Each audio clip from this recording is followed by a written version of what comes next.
വഇദാ ഖീല ലഹും അൻഫിഖൂ മിമ്മാ റസഖകുമുല്ലാഹ്, അവരോട് പറയപ്പെട്ടാൽ നിങ്ങൾ ചെലവാക്കുക, മിമ്മാ റസഖകുമുല്ലാഹ്, നിങ്ങൾക്ക് അല്ലാഹു സുബ്ഹാനഹു വ തആല നൽകിയ സമ്പത്തിൽ നിന്ന് നിങ്ങൾ ചെലവ് ചെയ്യുക എന്ന് അവരോട് പറഞ്ഞാൽ, ഖാലല്ലദീന കഫറു, അപ്പോൾ സത്യനിഷേധികളായ ആൾക്കാർ പറയുന്നു. ആരോടാ പറയുന്നത്? ലില്ലദീന ആമനു, ഈമാനുള്ളവരോട് അവർ പറയുകയാണ്. അനുതീമു മല്ലൗ യശാഉല്ലാഹു അത്അമഹ, ഞങ്ങൾ ചെലവഴിക്കേണ്ടതുണ്ടോ, ഞങ്ങൾ ഭക്ഷണം കൊടുക്കേണ്ടതുണ്ടോ? മല്ലൗ യശാഉല്ലാഹു അത്അമഹ, അള്ളാഹു ഭക്ഷണം കൊടുക്കാൻ ഉദ്ദേശിച്ചാൽ അവനിക്ക് ഭക്ഷണം കിട്ടും. അങ്ങനെയുള്ളവർക്ക് ഞങ്ങൾ ഭക്ഷണം കൊടുക്കേണ്ടതുണ്ടോ എന്നവർ ചോദിക്കുകയാണ്. അള്ളാഹു പറയുന്നു, ഇന്നന്തും ഇല്ലാ ഫീ ളലാലിൻ മുബീൻ, നിങ്ങൾ വളരെ വ്യക്തമായ വഴികേട് തരത്തിലാണ് നിങ്ങളുള്ളത്, അധപതനത്തിലാണ് നിങ്ങളുള്ളത്. എന്തേ കാരണം? നബി സല്ലല്ലാഹു അലൈഹി വസല്ലമ തങ്ങളുടെ കാലഘട്ടത്തിൽ അള്ളാഹുവിൻ്റെ റസൂൽ പറഞ്ഞ്, നിങ്ങൾ സാധുക്കളെ സഹായിക്കണം, ഒരു നേരത്തെ ഭക്ഷണത്തിന് വകയില്ലാത്തവന് ഭക്ഷണം ഉണ്ടാക്കി കൊടുക്കണം, അതുപോലെ പാവപ്പെട്ടവനെ നിങ്ങൾ പരിഗണിക്കണം. ഒരു പാവപ്പെട്ടവനും നാട്ടിലുണ്ടാവാൻ പാടില്ല. സാധുക്കളായ ആൾക്കാർ അവരെ സഹായിക്കലാണ് ഏറ്റവും വലിയ ദീന്. അല്ലാഹു സുബ്ഹാനഹു വ തആല ബഹുമാനപ്പെട്ട മൂസാ നബി അലൈഹി സ്വലാത്തു വസ്സലാമിനെ ഒരു പ്രാവശ്യം വിളിച്ചുകൊണ്ട് ചോദിക്കുകയുണ്ടായി, ഓ മൂസാ നബിയെ, നിങ്ങൾ എനിക്ക് വേണ്ടി എന്ത് ചെയ്തു? അപ്പം മൂസാ നബി അലൈഹി സ്വലാം പറഞ്ഞു, പടച്ചവനെ, ഞാൻ നിസ്കരിക്കുന്നുണ്ട്, നോമ്പ് നോൽക്കുന്നുണ്ട്, അതുപോലെ ഞാൻ ഒരുപാട് നല്ല കാര്യങ്ങൾ ഞാൻ ചെയ്യുന്നുണ്ട്. അപ്പോൾ അല്ലാഹു സുബ്ഹാനഹു വ തആല മൂസാ നബിയോട് പറയുന്ന, നബിയെ, നിങ്ങൾ നിസ്കരിക്കുന്ന നിസ്കാരം അത് നിങ്ങൾക്ക് ആഖിറത്തിൽ സഹായത്തിനുള്ളതാണ്. നിങ്ങൾ ചെയ്യുന്ന അമലുകൾ നിങ്ങൾക്ക് നാളെ മഹ്ശറയിലുള്ള സഹായത്തിനും ഹെൽപ്പിനുമുള്ളതാണ്. അത് നിങ്ങൾക്ക് സിറാത്ത് പാലത്തിൽ കടക്കാനും നിങ്ങളുടെ മീസാൻ എന്നുള്ള തിറാസ് അത് ഘനം കൂടാനും മാത്രമല്ല, നിങ്ങൾക്ക് അവിടെയുള്ള സഹായത്തിനും ഹെൽപ്പിനുമുള്ളതാണ്. എന്നാൽ നിങ്ങൾ എനിക്ക് വേണ്ടി എന്ത് ചെയ്തു? ആ സമയം മൂസാ നബി അലൈഹി സ്വലാം പറയുകയാണ്, പടച്ചവനെ, നിനക്ക് വേണ്ടി എന്താ ഞാൻ അമൽ ചെയ്യേണ്ടത്? ആ സമയം അല്ലാഹു മൂസാ നബിയോട് പറയുന്ന, നബിയെ, ഒരുപക്ഷേ നിങ്ങൾ പാവപ്പെട്ടവനെ സഹായിച്ചിട്ടുണ്ടെങ്കിൽ, കുടിക്കാൻ കുടിവെള്ളമില്ലാത്തവന് വെള്ളം കൊടുത്തിട്ടുണ്ടെങ്കിൽ, ഭക്ഷണമില്ലാത്തവന് ഭക്ഷണം കൊടുത്തിട്ടുണ്ടെങ്കിൽ, ധരിക്കാൻ വസ്ത്രമില്ലാത്തവന് വസ്ത്രം കൊടുത്തിട്ടുണ്ടെങ്കിൽ, അങ്ങനെ പാവപ്പെട്ട ആൾക്കാരെ നിങ്ങൾ സഹായിച്ചിട്ടുണ്ടെങ്കിൽ, അതാണ് ഞാൻ ചെയ്യുന്ന പണി, അതാണ് ഞാൻ ചെയ്യുന്ന കാര്യം. അത് നിങ്ങൾ ചെയ്താൽ നാളെ എൻ്റെ അടുക്കൽ വരുമ്പോൾ ഞാൻ ചെയ്ത കാര്യം നിങ്ങൾ ചെയ്തു എന്ന് നിങ്ങൾക്ക് അവകാശപ്പെടാം എന്ന് മൂസാ നബി അലൈഹി സ്വലാത്തു വസ്സലാമിനോട് അല്ലാഹു സുബ്ഹാനഹു വ തആല പറയുകയാണ്. അപ്പോൾ പാവപ്പെട്ടവർക്ക് ഭക്ഷണം കൊടുക്കുക എന്നുള്ളത് വലിയ കാര്യമാണ്.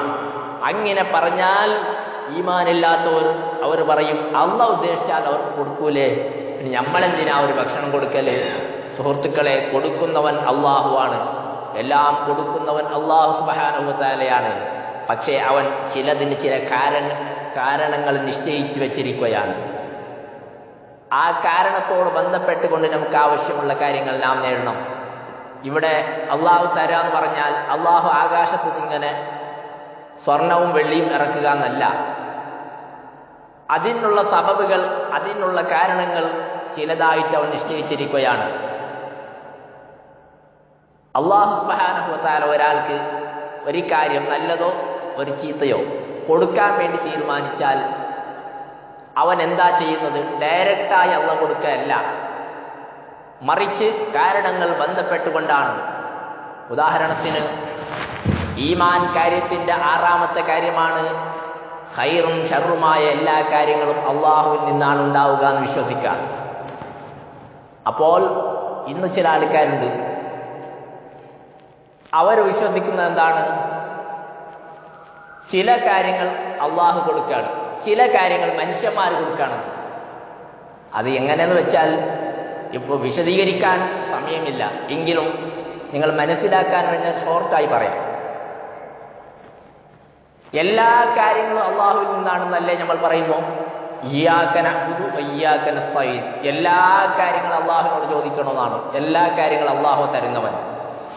എന്നാൽ നമ്മൾ വിശക്കുമ്പോൾ ഭക്ഷണം ഉമ്മയോട് ചോദിക്കുന്നോ അല്ലെങ്കിൽ വീട്ടിൽ പോയി നാം ഭക്ഷണം എടുക്കുന്നോ, അത് അള്ളാഹിനോടല്ല ചോദിച്ചത്.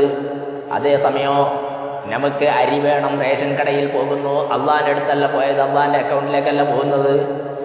അപ്പോൾ അതിന്റെ അർത്ഥം എന്താണ്? അതേസമയത്ത് നമസ്കാരത്തിൽ എന്താ പറയാ? ഇയ്യാക നസ്തഈൻ, നിന്നോട് മാത്രം ചോദിക്കുന്നു, വേറെ ആരോട് ചോദിക്കൂല. നമ്മളാണെങ്കിലോ അപ്പുറത്ത് പോയിട്ട് ഫ്രണ്ടിനോട് പോയി പറയുന്നു, സഹോദരനോട് പോയി പറയുന്നു, ഞാനിപ്പോ വല്ലാത്ത കുടുക്കിലാണ്, എനിക്ക് 10,000 രൂപ കടം തരണം. നിസ്കാരത്തിൽ പറയുന്നത് എന്താണ്? ഫാത്തിഹയിലാ നമ്മൾ പറയുന്നു ഇയ്യാക നസ്തഈൻ, നിന്നോട് മാത്രം സഹായം ചോദിക്കാം. അപ്പുറത്ത് പോയി നമ്മൾ അത് ചെയ്യുന്നു. അപ്പോ ഇവിടെ വിഷയം അതല്ല. അപ്പുറത്ത് സുഹൃത്തിനോട് പോയി കടം ചോദിക്കുന്നതിനെ അംഗീകരിക്കുന്ന ആൾക്കാർ തന്നെ അവരിൽ ചില ആൾക്കാർ മഹാന്മാരായ ഔലിയാക്കന്മാരോട് പോയി ചോദിക്കുന്ന സഹായത്തിന് അവർ തള്ളുകയും ചെയ്യുന്നു. അതെന്തിനാണെന്ന് ചോദിക്കുകയും ചെയ്യുന്നു. അപ്പൊ നാം അവിടെ മനസ്സിലാക്കണം, ഇവിടെ സഹായം അള്ളാഹു 2 നിലക്ക് നിശ്ചയിച്ചിട്ടുണ്ട്. 2 നിലക്കുള്ള സഹായമാണ് അള്ളാഹു നിശ്ചയിച്ചത്. ഒന്ന് നമുക്ക് കണ്ണിൽ കാണുന്ന സഹായം, ഒന്ന് കണ്ണിൽ കാണാത്ത സഹായം. നിങ്ങൾ നോക്കൂ, ഒരു ഉദാഹരണത്തിന് നോക്ക്. നാം ഇപ്പോൾ പനിയുണ്ടായാൽ അല്ലെങ്കിൽ മറ്റേതെങ്കിലും രോഗം വന്നാൽ അതിൻ്റെ ഷിഫാക്ക് വേണ്ടി, ശമനം കിട്ടാൻ വേണ്ടി നാം ചെയ്യുന്നത് എന്താണ്? ഡോക്ടറിൻ്റെ അടുത്ത് പോയി രോഗത്തിൻ്റെ കാരണങ്ങൾ പറഞ്ഞ് ആ ഡോക്ടർ മരുന്ന് തരുന്നു, നമ്മളത് കഴിക്കുന്നു, രോഗം ശിഫയാകുന്നു. ഇത് കണ്ടുകൊണ്ട് കാണാൻ പറ്റിയ ഒരു സഹായമാണ്. കാരണം മരുന്ന് തന്ന ഡോക്ടറിനെ നമ്മൾ കണ്ടു, മരുന്ന് കണ്ട് അത് കുടിച്ചു, അതിൽ നമുക്ക് ശിഫ കിട്ടി. കാരണം അതിൽ ശിഫ ഉണ്ടെന്ന് ഇവിടെ വൈദ്യശാസ്ത്രം എഴുതി വെച്ചിട്ടുമുണ്ട്. അത് കണ്ണിൽ കാണുന്ന സഹായമാണ്. അതാണ് ഞാൻ പറഞ്ഞത്, നമ്മുടെ കണ്ണിൽ കാണുന്ന സഹായം. അതിൻ്റെ രൂപങ്ങൾ നമുക്ക് മനസ്സിലാകുന്നുണ്ട്. എന്നെ നിങ്ങൾ നോക്ക്, പരിശുദ്ധ ഖുർആൻ, അതുപോലെ അള്ളാഹുവിൻ്റെ റസൂൽ പഠിപ്പിച്ച ദിക്റുകൾ, അത് മന്ത്രിച്ച വെള്ളം, ഖുർആനിന് ബർക്കത്തുള്ളത് ഖുർആനുള്ള കാര്യമാണ്. ഖുർആൻ ശിഫ ഉണ്ടെന്ന് ഖുർആനുള്ള കാര്യമാണ്. അതുപോലെ സംസം വെള്ളം കുടിച്ചാൽ രോഗത്തിന് ശിഫ ഉണ്ട്. മാത്രമല്ല, എന്ത് രോഗം ഉദ്ദേശിച്ചാണോ, എന്ത് ഉദ്ദേശം വെച്ചുകൊണ്ടാണോ കുടിച്ചത്, ആ ഉദ്ദേശം പൂർത്തിയാകുമെന്നാണ് അള്ളാഹുവിൻ്റെ റസൂൽ പറയുന്നത്. മക്കയിൽ പോയവർക്ക് കാണാം, അവിടെ എഴുതി വെച്ചത് കാണാം, സംസം വെള്ളം എന്ത് ഉദ്ദേശം വെച്ച് കുടിക്കുന്നു ആ ഉദ്ദേശം പൂർത്തിയാവുമെന്നാണ് അവിടെ പറയുന്നത്. അപ്പൊ നിങ്ങൾ മനസ്സിലാക്കണം സഹോദരന്മാരെ, ഈ സംസം വെള്ളം കുടിച്ചാൽ, അല്ലെങ്കിൽ ഒരു വലിയ മന്ത്രിച്ച വെള്ളം കുടിച്ചാൽ, അല്ലെങ്കിൽ അള്ളാഹുവിൻ്റെ റസൂൽ പഠിപ്പിച്ച ദിക്റുകൾ വെച്ച്, ആ ദിക്റുകളെ വെച്ച് മന്ത്രിച്ച വെള്ളം കുടിച്ചാൽ രോഗത്തിന് ശിഫ ഉണ്ട്. അത് നമ്മൾ പറഞ്ഞതല്ല, സൗദിയുടെ ഗവൺമെന്റ് അവിടെ എഴുതി വെച്ച കാര്യമാണ്. ഒരു മന്ത്രത്തിനൊന്നും നിഷേധിക്കുന്നില്ല. ഞാൻ പറയട്ടെ, ഇവിടെ ഇതിന്റെ കാരണങ്ങൾ നമുക്ക് കാണുന്നില്ല, മന്ത്രം കാണുന്നില്ല, അതുപോലെ ബർക്കത്തും കാണുന്നില്ല. ശിഫ കിട്ടുന്നുണ്ട്, കുടിച്ച ആൾക്കാർക്ക് ഇത്രയും ആൾക്കാർ ശിഫയായിട്ടുമുണ്ട്. അപ്പൊ അതെങ്ങനെ? മറ്റൊരു കാരണമാണ്, കണ്ണുകൊണ്ട് കാണാത്ത കാരണമാണ്. അപ്പൊ ഇങ്ങനെ അള്ളാഹു 2 കാരണങ്ങൾ വെച്ചിരിക്കുകയാണ്, ഒന്ന് കണ്ണുകൊണ്ട് കാണുന്നതും മറ്റൊന്ന് കാണാത്തതും. അപ്പൊ ചില ആൾക്കാർ അള്ളാഹു തആല നൽകുന്ന ഈ കണ്ണുകൊണ്ട് കാണുന്ന സഹായവും ആ കാരണവും മാത്രം അംഗീകരിക്കുകയാണ്. പിന്നെ ചില ആൾക്കാർ ഇത് അംഗീകരിക്കുന്നില്ല. അപ്പൊ യഥാർത്ഥത്തിൽ ഇവർ എന്താ ചെയ്യുന്നത്? എല്ലാ കാര്യവും അള്ളാഹുവിൽ നിന്നാണെന്നും പറഞ്ഞ്, അള്ളാഹു വിധിച്ച ഖൈറും ഷറും എല്ലാം വിശ്വസിക്കുന്നു എന്ന് പറഞ്ഞ് അതിന്റെ പകുതിയിൽ വിശ്വസിക്കുന്നു, പകുതിയിൽ വിശ്വസിക്കുന്നില്ല. എന്ന് പറഞ്ഞാൽ കണ്ണുകൊണ്ട് കാണാത്തതിൽ വിശ്വസിക്കുന്നില്ല. അപ്പൊ അവർ ഈമാൻ കാര്യത്തിൽ ശരിയായിട്ട് അവർ പഠിച്ചിട്ടില്ല.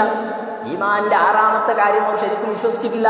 അതുകൊണ്ടാണ് ഇവിടെ പുത്തൻവാദമുണ്ടായത്. ഇരിക്കട്ടെ, ഞാനത് നീട്ടുന്നില്ല. അപ്പൊ സഹോദരന്മാരെ, ഭക്ഷണം കൊടുക്കണം, അത് അള്ളാഹു ചെയ്യുന്ന കാര്യമാണ്. അള്ളാഹു ഒരാൾക്ക് ഭക്ഷണം കൊടുക്കാൻ ഉദ്ദേശിച്ചാൽ പിന്നെ അള്ളാഹു തന്നെ കൊടുക്കൂലേ എന്ന് ചോദിക്കുകയാണ് അവര്. അള്ളാഹു പറയുന്നു, ഇന്നന്തും ബില്ലാഹി ഫീ ളലാലിൻ മുബീൻ, നിങ്ങൾ വലിയ നാശത്തിലും വലിയ വൈകേട് തരത്തിലുമാണുള്ളത്.